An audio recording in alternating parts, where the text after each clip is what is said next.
Good morning, ladies and gentlemen. I hope you are having a fantastic day. If you're new to the channel, my name is Parker Nierenstein. This is Vehicle Virgins, and today we've got a really cool car on the channel, a 2020 Porsche GTS Sport Turismo, and it's all thanks to my friend and professional race car driver, Gustavo. Dude, the car looks fantastic. You just picked it up recently. What do you think so far? Yeah, dude, thanks for having me. Actually, I got the car, had all the modifications done to it, and within 3 days I had to leave to Europe to compete at the 24 Hours of Le Mans. So I'm actually getting to drive it for the first time this week, which is something special to come back to, obviously.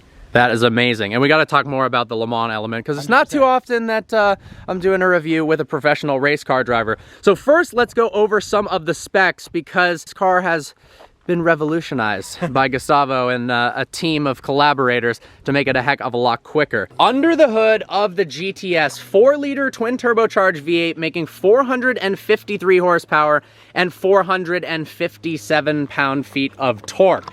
It's good to sprint the car from 0 to 60 miles an hour in 3.9 seconds, despite weighing 4,600 pounds. But yeah, what have you done? It doesn't have 453 horsepower anymore.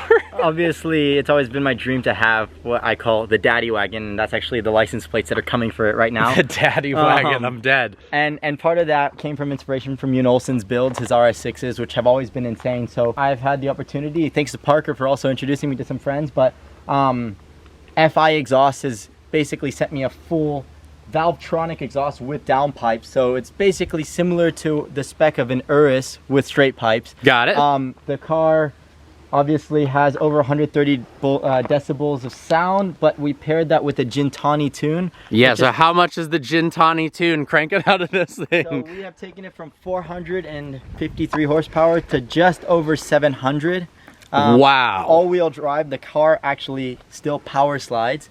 That paired with the exhaust makes a pretty insane burble. We've got Brixton forged wheels on this, which are some of the highest end aftermarket wheels on the market. We actually have, as you guys can see, there's still some holes drilled because we were playing with some prototypes of the aerofoil. Next week we have the full aero spoke wheels coming, so that is still to be complete. It looks really cool, guys. So on top of this, it's these actual aero blades that go along the outer diameter of the wheel and make it look like a straight up race car. You know, you want it to look like the Batmobile. I mean, if you're a race car driver, you want a fast car. 100%. And the satin black looks phenomenal. The US doesn't have a lot of love, consumers, for wagons. We don't have that many options. The E63 wagon, I don't love the way it looks. It looks a little bit kind of like a dog pooping. Yeah, everyone talks about the performance of it. Yes, it is fast, but I mean, if it doesn't look dope, I don't care. 100%. So we fixed that. The first generation Panamera was honestly hideous. It was a whale. This new generation is beautiful, and with the Sport Turismo back, it just looks a heck of a lot cleaner. I mean, look at the lines on this. And then we've got some perks of the rear as well. So if we pop the trunk, this massive tailgate opens to reveal a ton of space, and you can even fold down those rear seats. You could lay back here, you could put tons of dogs back here. Look, they've got electronic switches, and they go completely flat. All right, I think we have to hear it. I mean, 700 horsepower, FI exhaust. Let's get it started. It's time, it's time.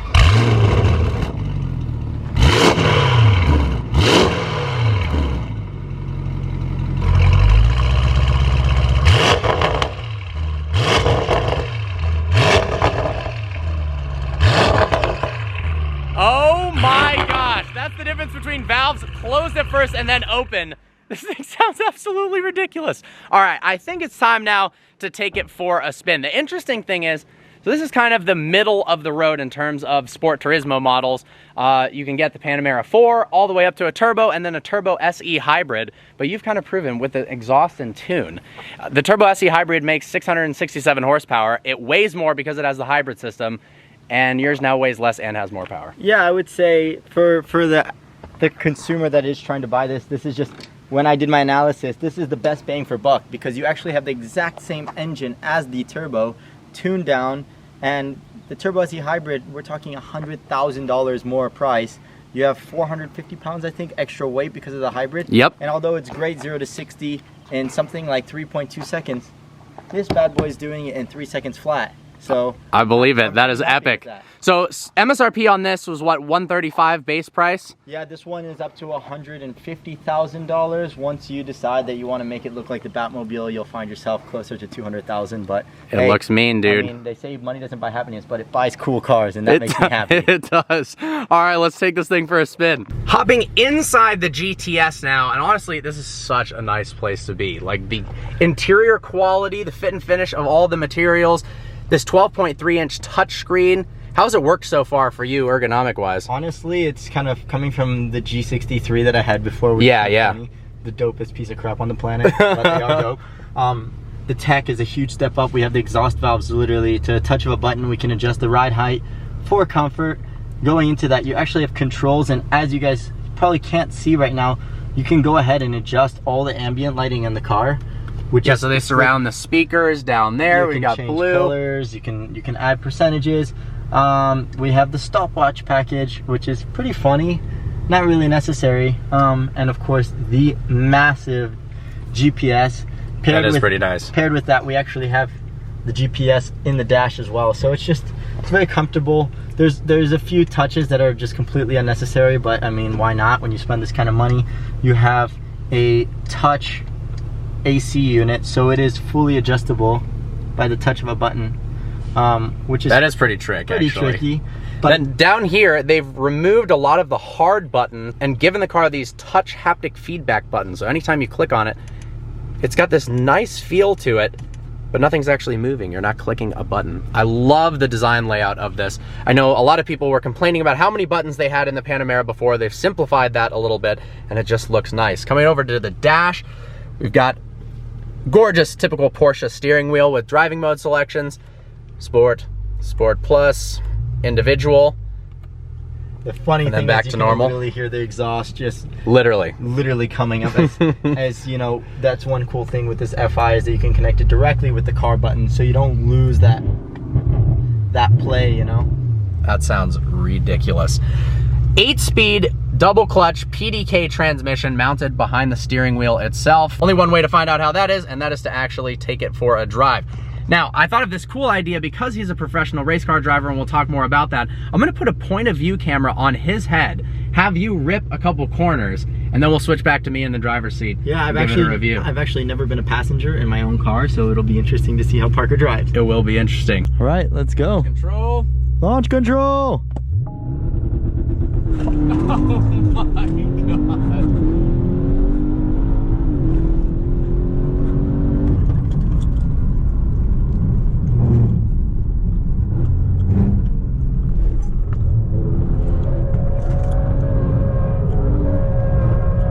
Wow, the grip on this thing is nuts.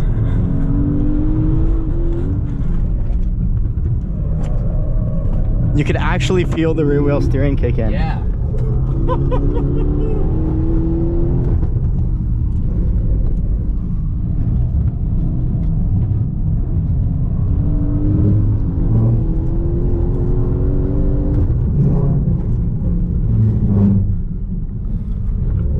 Good stopping power too. Oh yeah.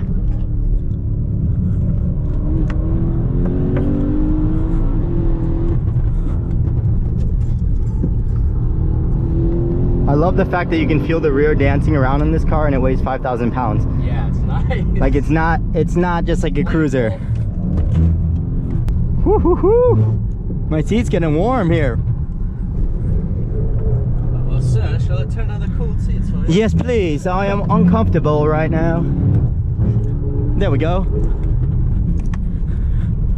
It's amazing how well it performs over these crazy bumps too. Wow, guys, I can feel the seat cooling right now. I wish I had this in my race car.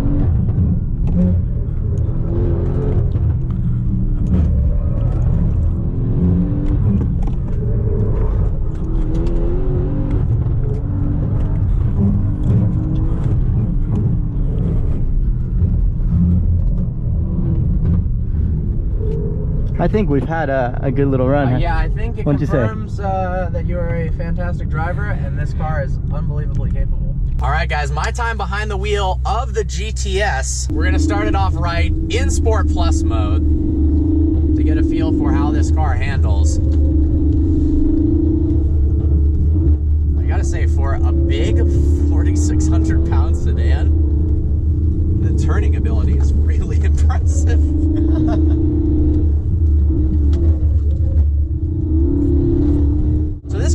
despite the fact that it has all-wheel drive, also has rear-wheel steering, which helps in tight, twisty corners like this, where the rear wheels are actually turning in the opposite direction of the fronts, and then at high speeds they turn in the same direction to heighten that stability. Makes the car feel a little bit more nimble. But man, the extra power that you have is pretty epic. Yeah, it's really funny, like when you're getting, sometimes you come into a corner a bit too fast and you're like, oh, I'm not gonna get myself out of this. And then you turn and it does. And the power pulls you right out of the corner anyway.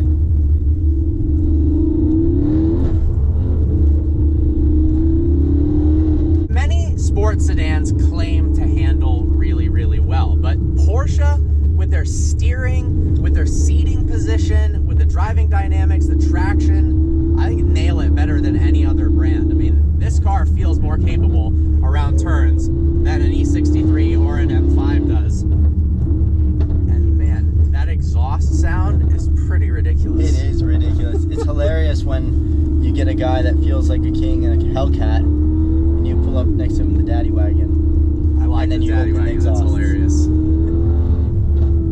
Thanks for getting out of the way, bud. So we've got 3-chamber air suspension that's height adjustable. So when you pull up somewhere, do you automatically put it into low mode so it sits a little cooler? Always, always, always, always. And it's also able to change height based on your driving dynamics. The suspension's comfortable. Let's go ahead and put it into comfort mode. I love the fact that they have the switch gear on the steering wheel itself for the different driving modes, so you don't have to reach down and fuddle with that. In normal mode now, the car is nice and quiet. Honestly, these seats are both comfortable and supportive. Have you done any long distance trips in this car? I have. I've actually done like a 4 or 5 hour road trip in the car. Yeah, I imagine it's awesome. It's extremely comfortable, and you know what's the funny thing? Like, actually, the more time I drive it, I actually find myself in Sport Plus a little bit less, unless I'm in the canyons as we are today. But you have the sports response button in the middle of the knob as well, which doesn't adjust the suspension. It only opens up the engine power to full for 20 seconds.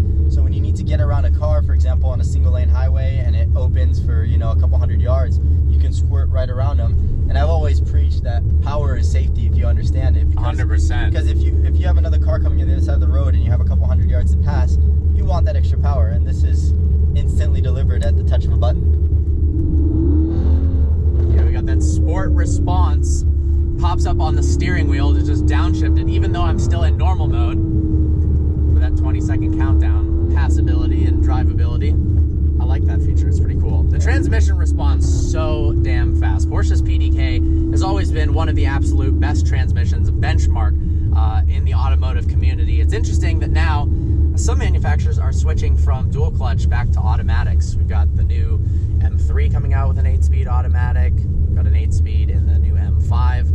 But I really like the dual clutch layout. Not to mention, sorry to interrupt. No, go ahead. One of the things that people do forget, this car is a V8 twin turbo, meaning you want to tune it, which is what we've done with this. And as much as an automatic transmission is incredible, it just can't handle that amount of power. The clutch literally can't handle it. And with the dual clutch feature, it allows you to really stress on the clutch a little bit more, and it takes away a little bit of that. So without the dual clutch, we would not be able to push this without dropping the transmission. And we're driving very comfortably in a 700 plus horsepower wagon. Yes, today. We are. Now, does it have the Porsche feature where if you pull both paddles, you can rev it into neutral? I don't know. I actually haven't tried that. So it looks like on the GT3 and GT3 RS, if you pull both paddles, you can actually free rev it up and then dump them. Wow, you have more experience with this than I do. I have a manual GT3, so I actually. Well, that's why you got the manual. You got no.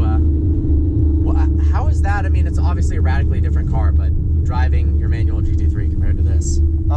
Honestly, I find myself wanting to drive this more because the 0 to 60 is faster in this. Yeah. The comfort on a daily drive, because I have carbon buckets in my GT3. Sure. So I actually don't find it very comfortable for a long period of time. And the rear wheel steering, I honestly think unless you know you have another very top end driver in their sports car, I could keep up with most people in this canyon in their Ferraris or McLarens or GT3s, because I have the confidence and understanding of what the group can do. And I mean, a bit of that's a blessing from the racing, but the fact that I could get to the end of the road, turn it back into comfort, and I'm not going to get followed by the police officers, is it's very special. 100%. So it's comfortable, it's practical, you can fit a lot of stuff in it, it's super powerful, it handles well. Not a lot of negative. Do you have any negative things to say about this car? I actually wish I had manual AC vents. I've always been very bad at managing AC. Maybe it's because I don't have one in a race car. But other than that, this is the everyday boss car. A mom could drive it, a dad could drive it, or a young gentleman like myself could drive it, and you could have fun with it. And I think that's why I kind of loosely called it the daddy wagon. I just thought it was cool because it's a very respectable professional car, but when you want to have fun with it, you can. You know what's the best thing about this car? It's like a little thing. Back, you know, in the past, you needed to pull both paddles, brake and gas. On this one, you just stop the car, left foot on the brake, right foot on the throttle, it immediately goes into launch mode. And it's nice because you get the launch control notification on the dash and you just zip off. So it's perfect, and we'll see right now. I'd say it's time to try it out. Let's go. I've never done launch control in this car. Passenger.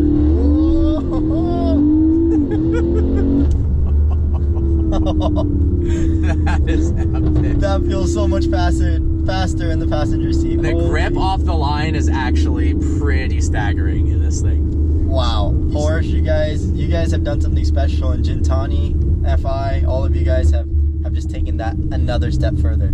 So one thing I did want to talk with you about and to my audience, because a lot of people who are into cars, their dream is to one day become a race car driver. And somewhere in my head is that dream, but I haven't really made any advances in that progress.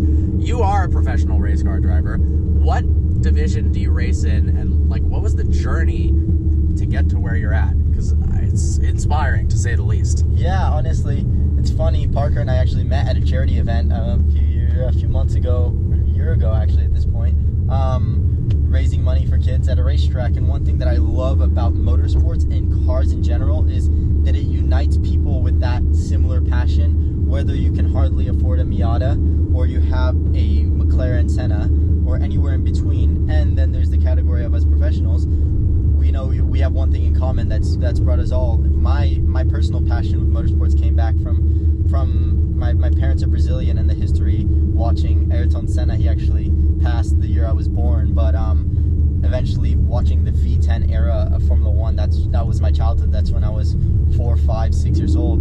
And when I was 5, I saw the junior karting world championships on TV, and I was like, I need to do this. A year later, we were driving past a karting track, and I was screaming. My parents took me for my birthday, and just before I turned 6, actually, I started karting. Won several national championships on the way to moving to Europe to compete kind of at the top levels of karting before going into Formula Renault, Formula 3, and trying to make my dream of becoming a Formula 1 driver a reality. You know, as an American, that was always a dream, and the bigger dream was to be an FIA world champion. Right around when I was 14 or 15 years old, I saw the 24 Hours of Le Mans on TV for the first time, and something hit me. You know, it was just like, wow, these guys are warriors. I mean, 24 hours in a car, sometimes 5 hours at a time. I've never been in any kind of race for more than 25 minutes.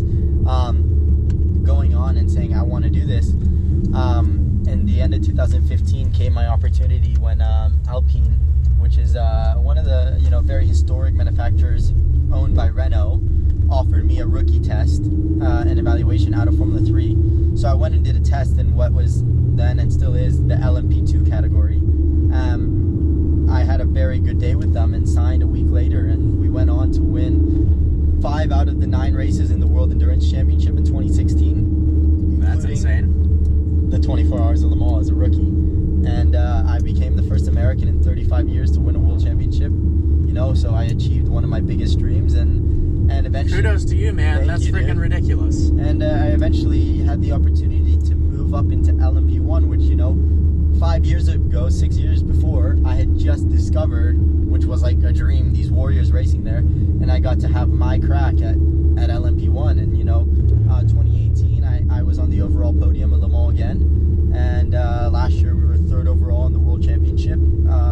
So I got to go to the FIA Gala, where Hamilton is awarded his Formula 1 World Champions trophy, and I was awarded, for being top 3 in the world, in front of some of the best drivers in the world. And this year we went on, actually, and I was talking to Parker about it.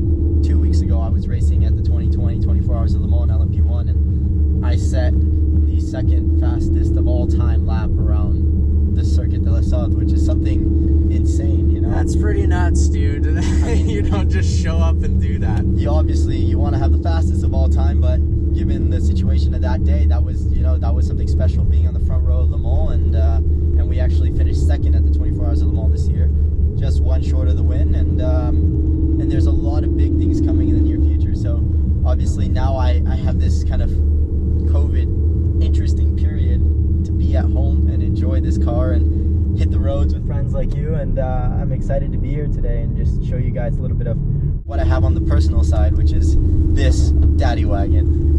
Dude, I love this car. It actually is amazing. It's literally a tease. It's hilarious, and the fact that you can have a sleeper. Yes, it's matte satin black, and it has these beautiful Brixton wheels and a carbon exhaust tip from F5. But if you have the valves closed and the car in comfort, no one would truly know what you have under the hood. Not at all. It is a sleeper, especially because it's a wagon. It seems almost all the more unlikely that it would be as fast as it is, especially because it doesn't have those green Turbo SE hybrid badges on it. No, I mean, it just flies under the radar, although with those blade wheels, it looks so menacing. And then, man, when you floor it, this thing is no joke at all. I mean, what's the 0 to 60 on your McLaren? I'm sure it's faster, but 2.8 seconds. Yeah, so I'm 0.2 of a second off of Parker in my station wagon. Yeah, don't put it like that. I mean, the fact that that's impressive, man. But it is a $200,000 station wagon, so I mean, it is. It's not like the Volvo that you guys saw in the Karate Kid, but I think it was a Volvo. Apologies if I was wrong; it was a long time ago. But it is a station wagon, and it is glorious. Well, I'm stoked for you on this car, dude, and I really appreciate you coming along, sharing some tips and tricks of how to make it in the race car world. Unfortunately, I'm not 6 years old anymore, so I don't know if I can start go-karting. I will say one big thing that sports and life teaches anyone, myself, yourself, in your career as showing people and inspiring people as a car YouTuber almost. I don't want to say YouTuber because that sounds a bit cliche, because I think it's more like you are informing the world of some incredible cars.